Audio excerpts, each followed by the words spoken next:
Saya pengen ngomong sama negara. Kalau negara nggak berani sama korporasi, lingkaran yang kecil itu, saya yang akan melawan. Saya akan kerahkan rakyat Banten untuk melawan. Ingat itu. Gitu. Walaupun kecil saya berani.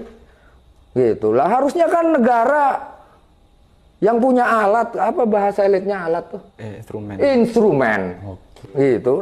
Negara punya banyak instrumen harusnya untuk melindungi saya sebagai rakyat. Loh ini mah buat alat pukul, korporasi mukul saya, yang beli saya, segala macam saya kok buat mukul saya. Gitu. Awas, ingat-ingat kalau rakyat Banten udah marah, bergolak Nusantara ini. Keadilan sosial bagi seluruh rakyat Indonesia katanya kan begitu. Lah ini mah diserahin ke korporasi. Kok ini perusahaan ini menyerap tenaga kerja sekian 1.500 membantu ekonomi masyarakat. Bohong. Ya ini kan ada tanah-tanah nih kan. Kalau dilihat dari atas, ini tambaknya.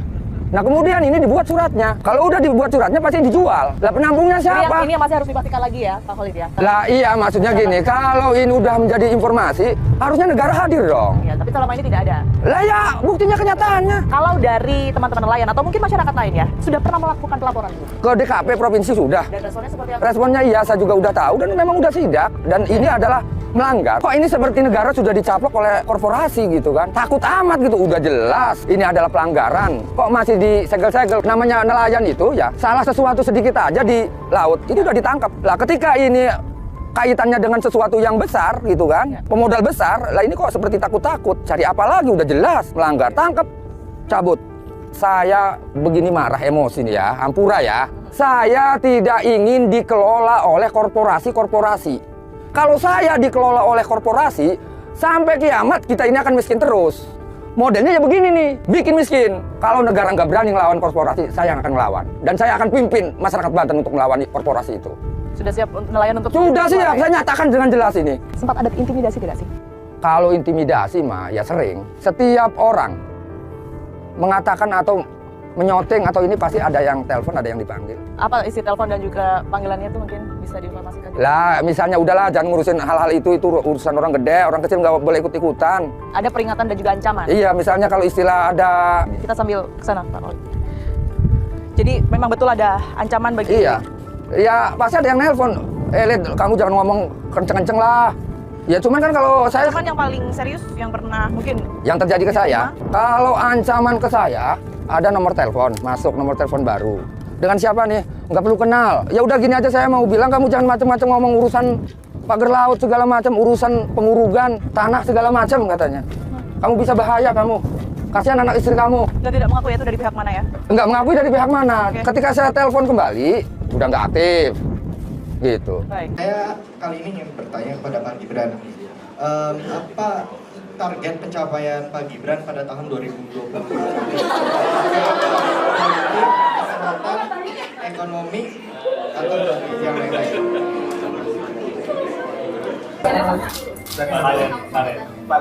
Valentino kelas berapa? Kelas 11. Bikin film ya kok. Ini kan di sini banyak yang anak-anak muda ya. Ini pertanyaan yang bagus ya. Kamu tahun lalu lihat debat nggak? Kamu udah bisa nyoblos? Belum. Oh belum? Masih 16 tahun. Hah? Ya masih 16. Masih 16 ya. Tapi pertanyaannya bagus.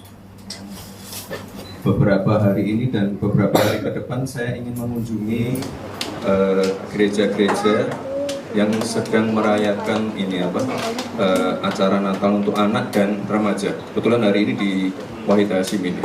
Kenapa fokusnya di situ? Mungkin teman-teman yang sering melihat saya di TV, saya sering mengunjungi juga tempat-tempat yang sedang mengadakan uji coba makan siang gratis. Kamu sekolah di mana? Saya di SMA Hati Suci. Oke, tunggu dulu ya. Tahun depan.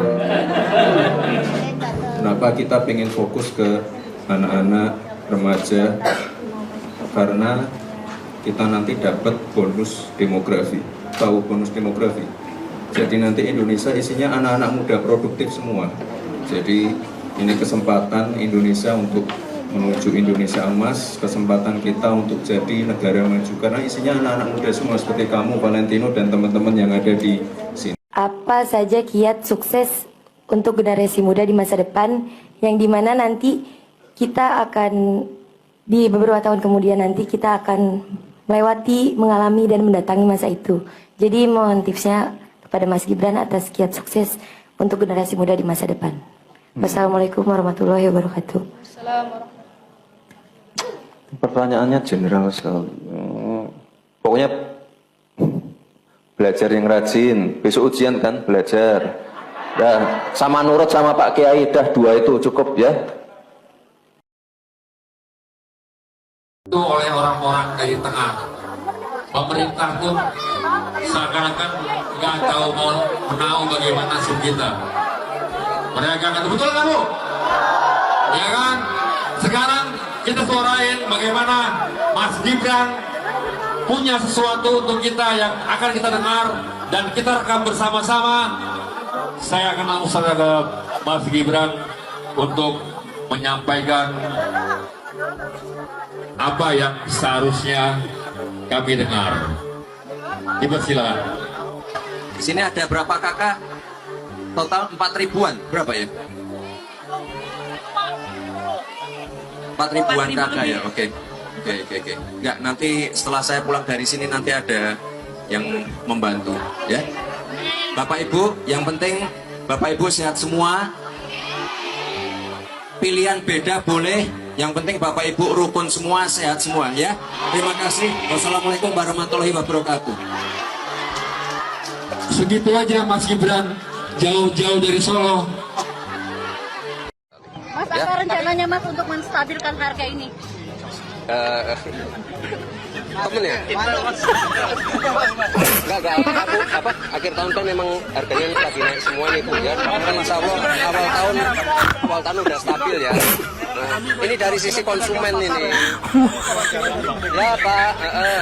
Nah, karena itu maka saya di sini sampaikan beberapa indikasi saja ya, artinya beberapa indikator dari cuitan-cuitan Fafa ini yang saya yakin bahwa teman-teman sejawat psikiatri, seandainya mereka diberikan kesempatan untuk melakukan assessment, observasi, dan ini sangat mungkin dilakukan. Tidak perlu harus kita bertemu dengan yang bersangkutan dan wawancara, tapi kita melakukan sebuah analisis terhadap tulisan-tulisan seseorang, itu kita bisa membuat sebuah indikator-indikator bahwa yang bersangkutan ini kita bisa teruskan, kita bisa jalankan untuk melakukan pemeriksaan kejiwaan secara lebih lanjut.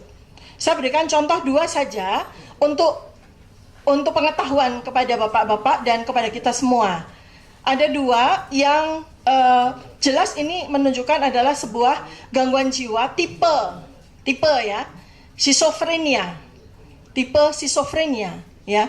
Jadi ada satu yang dia cuitkan, yang dia tuliskan, dan ini menarik karena ada waktu-waktu tertentu ya, ketika seseorang itu mengalami gangguan hormonal yang berkaitan dengan psikiatri. Jadi dia menulis tanggal 21 Juni 2014 pukul 23.51. Penderita gangguan jiwa itu susah tidur dan dia mengalami sebuah peningkatan ekskalasi hormonal pada saat justru tengah malam. Jadi aktif-aktifnya itu tengah malam gitu, ya. Nah, dia menulis di sini. Saya lagi membayangkan Prabowo mendaki Semeru. Ya, ini saya buat sebuah analisisnya ya untuk contoh. Jadi terus pas nyampe di puncak dia mengibarkan bendera merah putih. Nah, ini saja sudah menunjukkan inkoherensi, flight of idea yang sangat khas pada penderita schizophrenia. Kemudian dia berteriak, titik kembalilah ke pelukanku, itu flight of idea lagi. Jadi dia membayangkan, karena dari konsistensi cuitan-cuitan dia sangat menghina Pak Prabowo ini sebagai seorang duda, cerai, ya, itu dia terobsesi dengan hal tersebut. Bagi dia, posisi Pak Prabowo duda dan cerai, itu adalah sesuatu yang hina. Karena itu dia terus-menerus secara konsisten dia tampilkan itu dalam cuitan-cuitannya. Padahal itu adalah sebuah penderitaan, adalah sebuah misery gitu ya. Bagi orang yang normal, kalau kita melihat ada sebuah kasus perceraian, kemudian seseorang yang tidak memiliki pasangan, itu sesuatu misery, menderita. Tapi bagi Fufu Fafa yang memang terindikasi abnormalitas kejiwaannya, itu dianggap itu sebagai sesuatu yang lucu, layak untuk dihina dan sebagainya. Dan terus habis itu dia menggelinding ke bawah seperti seekor landak. Jadi dia menganggap sosok yang bernama Prabowo ini seperti binatang yang dari gunung dia menggelinding seperti landak.